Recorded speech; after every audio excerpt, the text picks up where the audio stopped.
बच्चों, आज मैं संस्कृत व्याकरण के अंतर्गत कारक पाठ पढ़ाने जा रहा हूँ। मैंने कहा था बच्चों, जो इंग्लिश में एक पोएम के रूप में बनाया गया है कि नंबर, पर्सन, जेंडर, केस, ये चारों हैं ग्रामर के बेस। जिस तरह से इंग्लिश ग्रामर में नंबर, पर्सन, जेंडर, केस प्रधान होता है, उसी तरह से संस्कृत ग्रामर में भी वही प्रधान है। जो केस कहते हैं इंग्लिश में, वही केस है। ये केस, ये पढ़ाने के लिए आपको इसका कारक क्या है, संस्कृत का अनुवाद बनाने के लिए या हिंदी व्याकरण में कारक महत्वपूर्ण स्थान रखता है। हिंदी और संस्कृत दोनों के लिए यह हाई एंटीबायोटिक है। और ये क्लास 6 से शुरू कीजिए और क्लास 10 तक ये सबों के लिए फंडामेंटल बेस हैं। अगर कारक प्रकरण समझ गए बराबर, हिंदी और इंग्लिश में एक सीट हासिल कर लिए आप। अब जैसे कारक किसे कहते हैं, कारक मतलब फैक्टर कहिए। जैसे एक ज्योग्राफी में सवाल है कि तापमान को प्रभावित करने वाले कौन कौन से कारक है, तो कारक मतलब वहाँ फैक्टर हो गया। लेकिन हिंदी व्याकरण में अगर कारक को कहिए तो कारक मीन्स केस, काम करने वाला व्यक्ति, जिसको क्रिया के साथ जिसका प्रत्यक्ष संबंध हो, उसे कारक कहते हैं। जैसे राम एक आम खाता है, तो राम का संबंध आम से है। यह भी करता है, ये भी करता है। ये अंतर ये है कि कर्ता कारक है, ये कर्म कारक है। इसको कर्ता कारक कहेंगे, इसको कर्म कारक कहेंगे। चूँकि राम और आम में प्रत्यक्ष संबंध है, राम एक आम खाता है। अब आइए, कारक के 8 भेद हैं।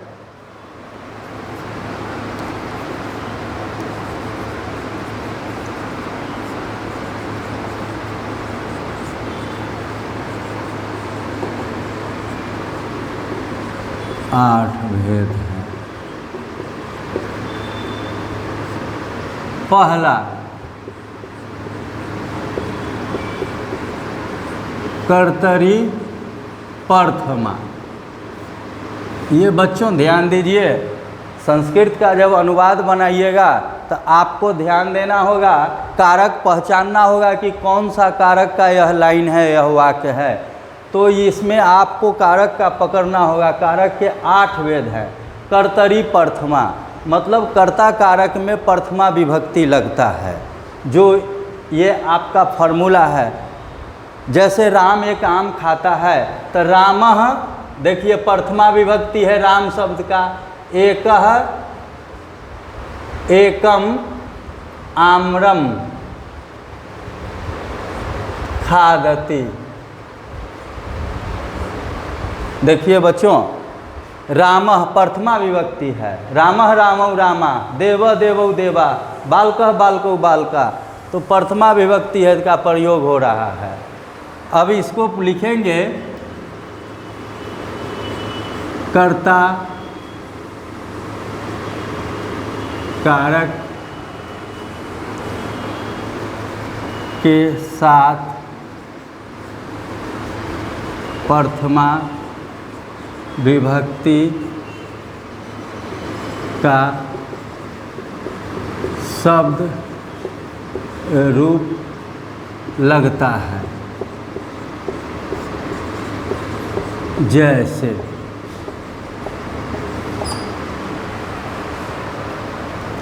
शिक्षक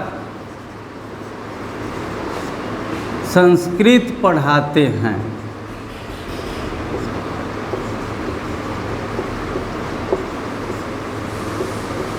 देखो बच्चों, कौन संस्कृत पढ़ाते हैं, तो शिक्षक। क्या पढ़ाते हैं, संस्कृत। कौन पढ़ाते हैं, शिक्षक। कर्ता कारक हुआ, पढ़ाने वाला व्यक्ति प्रधान है। ये क्या पढ़ाते हैं, क्या पढ़ाने से जो जवाब आएगा वो कर्म कारक होगा। क्या पढ़ाते हैं, तो संस्कृत पढ़ाते हैं। तो यह हो गया कर्ता कारक, ये हो गया कर्म कारक। कर्ता कारक में फार्मूला कहता है कि प्रथमा विभक्ति लगता है, तो इसमें हम प्रथमा विभक्ति लगा देंगे। जैसे शिक्षक,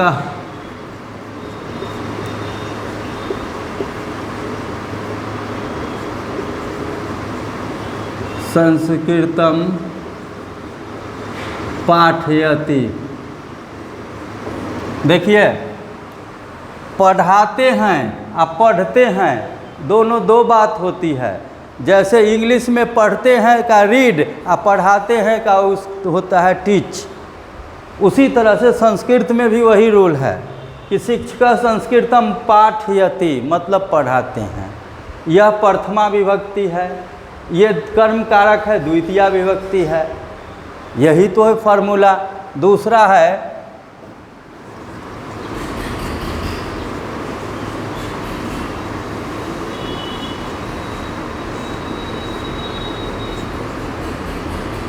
इसको कहते हैं कर्मणि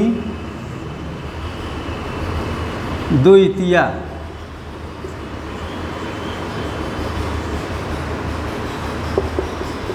देखो बच्चों, कर्मणि द्वितीया फार्मूला है, कर्मणि द्वितीया, अर्थात कर्म कारक में द्वितीया विभक्ति का प्रयोग होता है।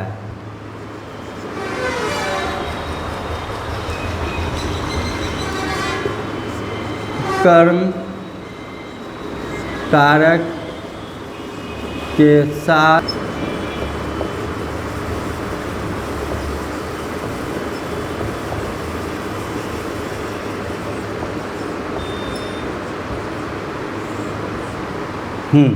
देखो बच्चों, कर्मणि द्वितीया अर्थात इसका डिफिनीशन हो गया, इसी में इसका अर्थ छिपा है।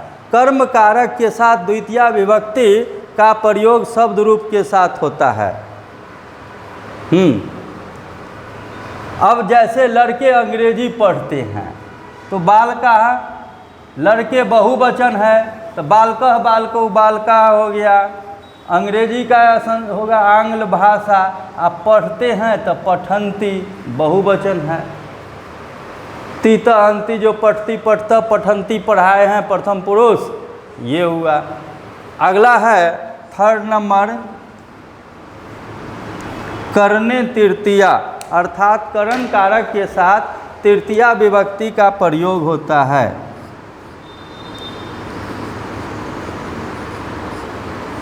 करण कारक, करने तृतीया,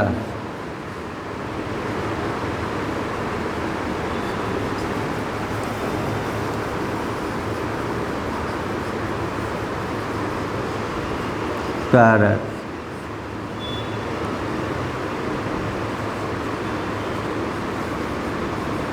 सहायता, करण कारक जैसे सहायता के अर्थ में या साथ के अर्थ में बोध हो, उसमें करण कारक होता है। करण कारक में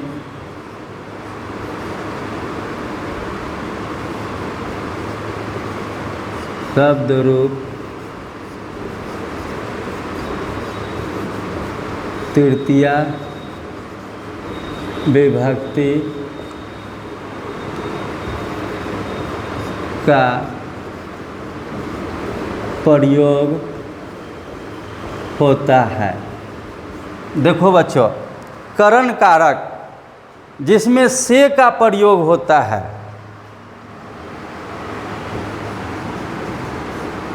से कहाँ? सहायता, साथ में शब्द रूप का प्रयोग होता है। तृतीया विभक्ति जैसे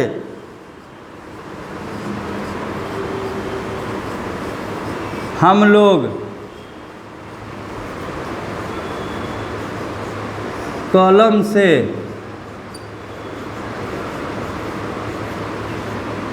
लिखते हैं। वयम कलमेन सह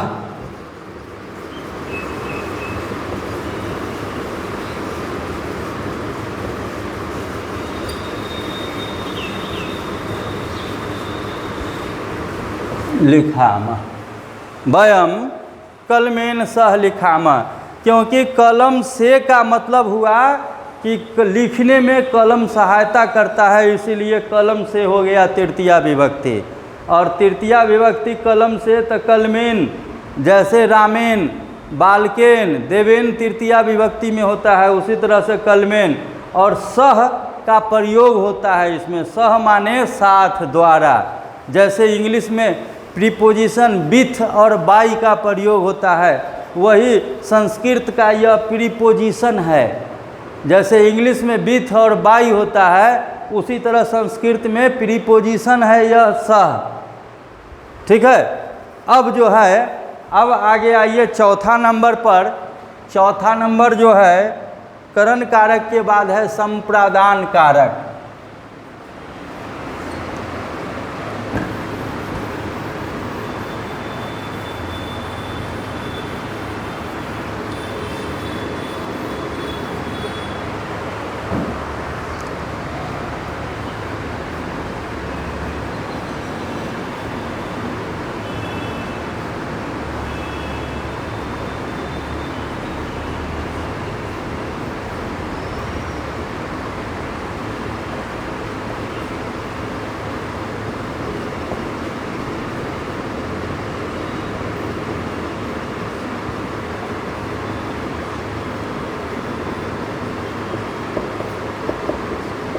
देखो बच्चों, संप्रादान कारक के लिए दान के अर्थ में ये दो बात इसमें छिपा रहता है। जैसे हम लोग देश के लिए जीते हैं, तुम लोग परोपकार के लिए जीते हो, है ना। ज्ञान के लिए अध्ययन जरूरी है, सफलता के लिए कठिन परिश्रम जरूरी है, वहाँ लगेगा। तो इसका फॉर्मूला है संप्रादाने चतुर्थी विभक्ति। यही इसी में अर्थ है कि इसमें के लिए का प्रयोग होगा या दान का बोध होगा। जैसे हम लोग भिखारी को भोजन देते हैं, तो को लग गया तो वहाँ कर्म कारक नहीं समझिए, भोजन देते हैं दान की भावना है। हम लोग भिखारी को वस्त्र देते हैं, तो भिखारी को वस्त्र देते हैं ठंडा महीना में बचाव के लिए, वहाँ परोपकार की भावना है, दान की भावना है। तो ऐसे हुआ।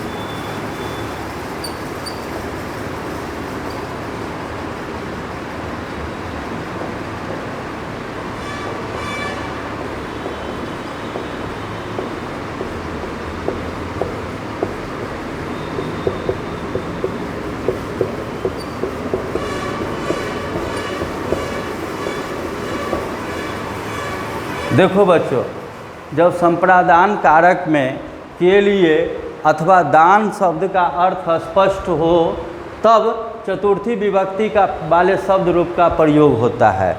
जैसे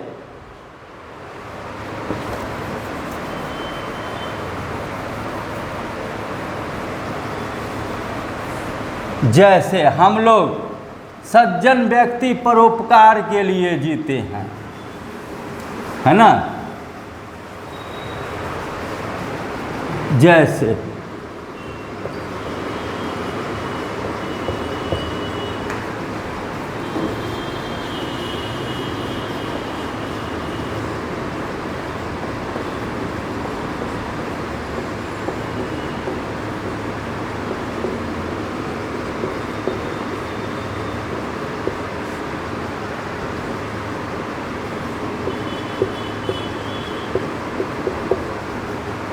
सज्जन लोग परोपकार के लिए जीते हैं। देखिए, के लिए, हाँ, के लिए का मतलब हो गया संप्रदान कारक का प्रयोग हुआ। अब तो इसका बनेगा सज्जना परोपकाराय,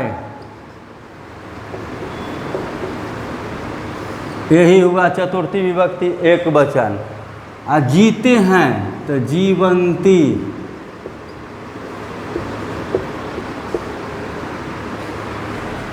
जीवंती।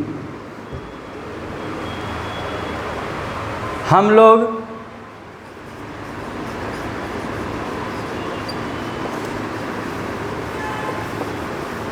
ज्ञान के लिए पढ़ते हैं।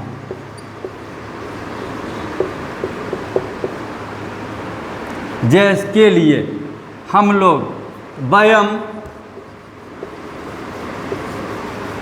हम लोग का, अज्ञान के लिए तो ज्ञानाय, जैसे बालकाय होता है, देवाय होता है, चतुर्थी विभक्ति में रामाय होता है, उसी तरह से ज्ञानाय होगा। और पढ़ते हैं तो पठामह, पठामह। देखिए, ये हम पढ़ते हम लोग है उत्तम पुरुष बहुवचन, तो पठामह भी लगा उत्तम पुरुष बहुवचन। अब ये हो गया आपका जनरल के लिए। अब जैसे हम लोग कहते हैं कि नहीं कि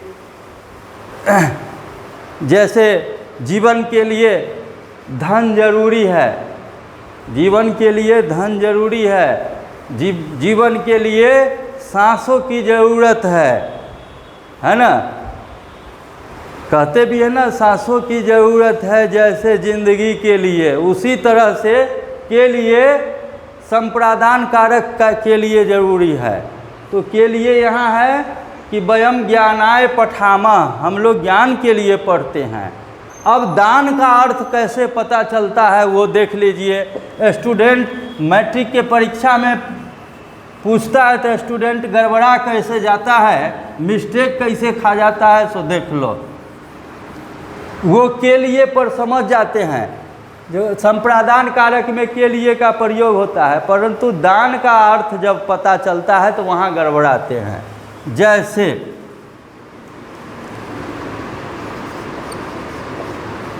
हम लोग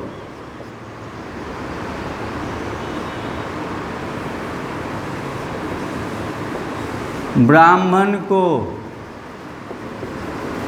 वस्त्र देते हैं। देखिए, हम लोग का हो गया वयम, ब्राह्मण को, यहाँ तो के लिए है प्रयोग, फिर यहाँ को लग गया तो स्टूडेंट समझते हैं इसमें तो के लिए है नहीं, इसमें तो को चिन्ह का प्रयोग है। तो को चिन्ह का प्रयोग है तो कर्म कारक में बना देते हैं। देखिए, ब्राह्मण को, इसमें के लिए नहीं है, वस्त्र देते हैं। तो आप बच्चों समझो ब्राह्मण को वस्त्र क्यों देते हैं। ब्राह्मण को वस्त्र देने का मुख्य कारण दान है, मुख्य अर्थ दान है। लोग ये समझते हैं कि ब्राह्मण विष्णु अवतरित होते हैं, ब्राह्मण पहनेंगे हमें आशीर्वाद देंगे तो हमारे घर में फिर इसी तरह से दिन दूनी रात चौगुनी बरकत होगी, इसलिए वहाँ दान की भावना है। वहाँ पर फिर ब्राह्मण को ऐसी बात नहीं है कि इस सेशन में वस्त्र दिए, 1 साल के बाद ब्राह्मण से कहेंगे वस्त्र दिए थे सो वापस कीजिए, ऐसी बात नहीं है। वहाँ दान की भावना है, दे दिए तो फिर सोचते नहीं हैं लोग ब्राह्मण को हमने दिया, ये बाद में दूसरा बार सोचते ही नहीं है, क्योंकि सोचने में भी पाप है। इसलिए जो दानी व्यक्ति है दान देने के बाद सोचते नहीं हैं। अब आ गया ये वयम ब्राह्मणों को ब्राह्मणाय वस्त्रम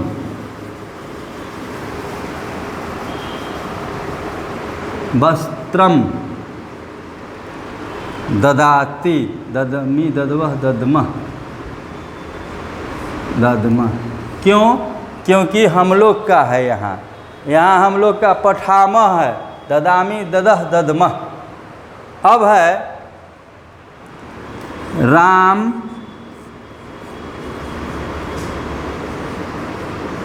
भिखारी को अन्न देता है। राम प्रथमा विभक्ति रामः, भिखारी को, इसमें भी देखो बच्चों भिखारी को, भिखारी के लिए नहीं है, भिखारी को। स्टूडेंट गड़बड़ा जाता है कि कर्ता ने कर्म को द्वितीया विभक्ति है, परंतु क्लियर नहीं अगर टीचर करते हैं तो स्टूडेंट आधा समझ पाता है, आधा छूट जाता है उसका। तो हम राम भिखारी को अन्न देता है, तो राम भिखारी को अन्न देने का मुख्य मकसद है कि ले जाएगा तो घरे बना कर खाएगा सब परिवार, इसका आत्मा संतुष्ट हो जाएगा, इसका भूख मिटेगा, मेरे दान की गए अन्न से तो मेरा सौभाग्य बढ़ जाएगा। वहाँ उनका सोच ये है, भिखारी का सोच यही है कि लेते हैं अन्न और उनको देने वाले दाता को आशीर्वाद देते हैं, बस वहाँ दान की भावना है। फिर अगला दिन राम ये नहीं कहता है भिखारी को मिला तो रे उस दिन तुमको अन्न दिए थे सो आज तुम वापस करो, ऐसी बात नहीं है। तो रामः भिक्षुकाय, भिक्षुक मतलब भिखारी होता है, और यहाँ चतुर्थी विभक्ति बनाना है तो भिक्षुकाय अन्नम ददातु। यहाँ बच्चों देख लीजिए संप्रदान कारक में इतना बात आता है, ये ध्यान रखना जरूरी है आपको। उसके बाद आता है अपादान कारक। अपादान कारक में अलगाव जुदाई का बोध होता है और डर का भी भावना का बोध होता है। जैसे इसमें दो बात है, संप्रदान कारक में एक के लिए एक दान के अर्थ में, उसी तरह से 5 नंबर है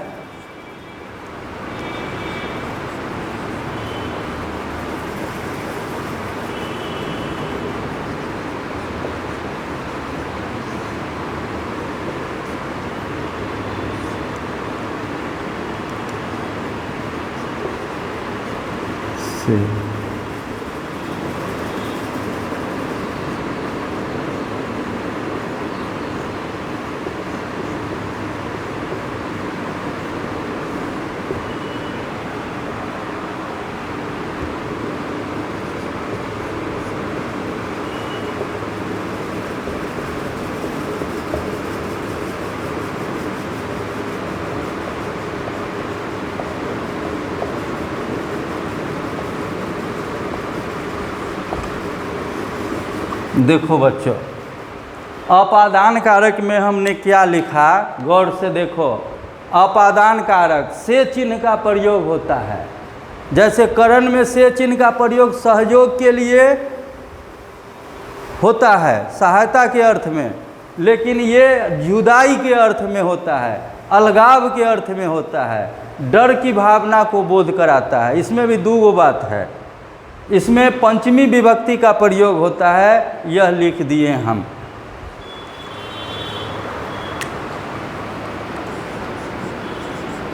जब वाक्य में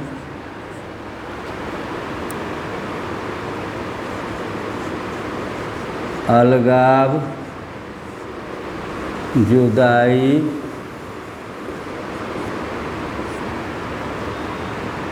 अथवा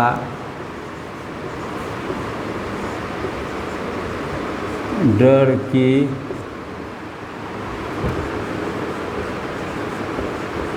भावना का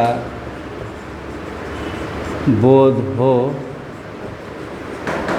उसे अपादान कारक कहते हैं। अपादान कारक कहते हैं। जैसे जैसे। देखो बच्चों, अपादान कारक में पंचमी विभक्ति का प्रयोग होता है।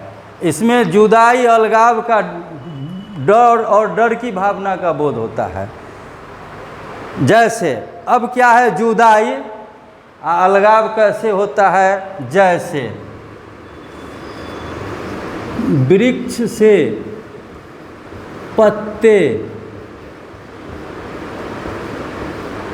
गिरते हैं, वृक्ष से पत्ते गिरते हैं, गिरते हैं तो अलगाव हो रहा है। हाँ, तो वृक्षात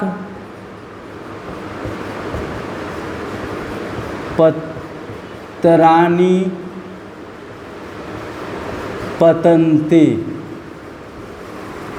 वृक्षात पत्राणि पतन्ति, वृक्ष से पत्ते गिरते हैं। अब बच्चों ये इसमें जुदाई का तो बोध हो गया, अब डर की भावना का बोध होता है। अब ये कैसे?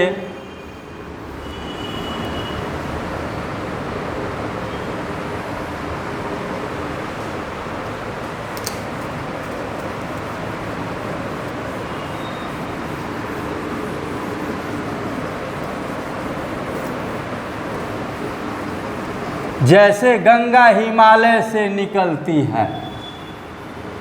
देखिए, जब गंगा निकलती है हिमालय से तो वह पुनः वापस नहीं लौटकर हिमालय के पास जाती है गंगा।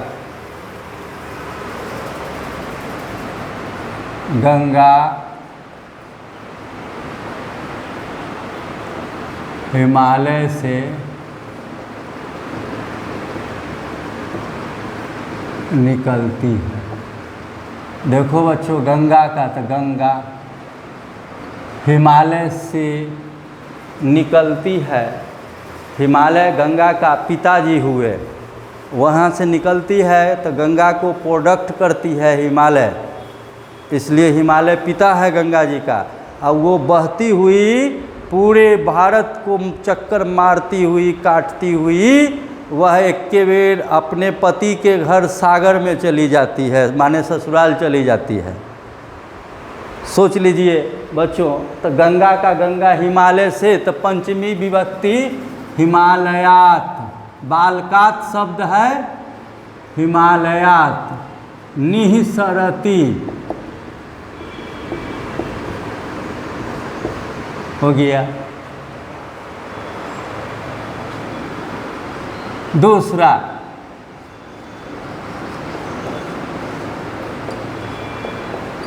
रियांश राज कुत्ता से डरता है। अब देखो रियांश राज को, रियांश राज कितना बोल्ड लड़का है, हैं? रियांश राज बहुत बोल्ड लड़का है, कहीं उसमें कोई कमी नहीं है, लेकनेस नहीं है। भगवान शरीर से, दिमाग से, ज्ञान से पूरा फिट करके उसको बनाए हैं। फिर भी रियांश राज देखो एक कुत्ता से डरता है, एक छोटा सा प्राणी से। क्यों डरता है रियांश राज कुत्ता से? कुत्ता से इसलिए डरता है कि कुत्ता काट लेगा तो फिर 14 को सुइया लेना होगा। बात इस बात से वो डरता है, बहुत समझदार है। तो हम भी डरते हैं कुत्ता से, ऐसी बात नहीं है कि रियांश राज केवल डरता है। जितना स्टूडेंट है, अकेले में अगर वो भीड़ पकड़ लेता है कुत्ता तो बहुत डर जाता है। तो ये डर की भावना को बोध करता है। अब जैसे रियांश राजा कुत्ता से, कुक्कुर, कुत्ता का अंग्रेजी कुक्कुरात, कुकुर माने कुत्ता और कुक्कुरात माने कुत्ता से डरता है। तो बिभेति माने डरता है।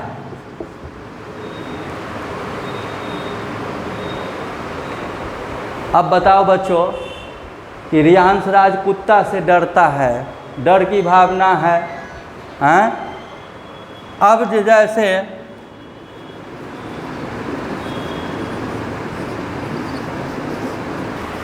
हाँ बच्चों, तो इसमें मैंने तो अलगाव का अर्थ, जुदाई का अर्थ के रूप में बता दिए कि गंगा हिमालय से निकलती है। अब दूसरा, रियांश राज कुत्ता से डरता है, डर की भावना है। दूसरा एक लाइन अगला है कि खुशी बाघ से डरती है। बताओ,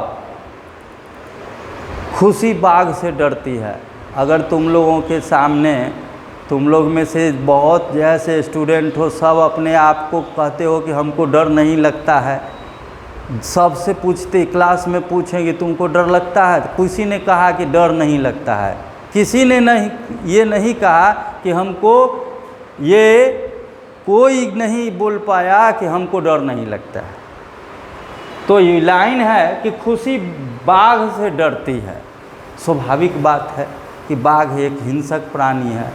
अगर अकेले किसी को बाघ पकड़ ले, घेर ले, तो उसको तो डर लगेगा ही। कितनो शक्तिशाली आदमी होगा तो उसको बाघ से डर लगेगा ही। तो वहाँ जहाँ डर की भावना होगी, वहाँ जैसे खुशी बाघ से डरती है, तो खुशी का खुशी हो गया। अब बाघ से व्याघ्रात, व्याघ्र मतलब बाघ होता है, तो पंचमी विभक्ति हो गया व्याघ्रात। बिभेति माने डरता है, तो खुशी बाघ से डरती है, खुशी व्याघ्रात बिभेति। अब बच्चों 3 कारक और 5 कारक तक हो गया पंचमा।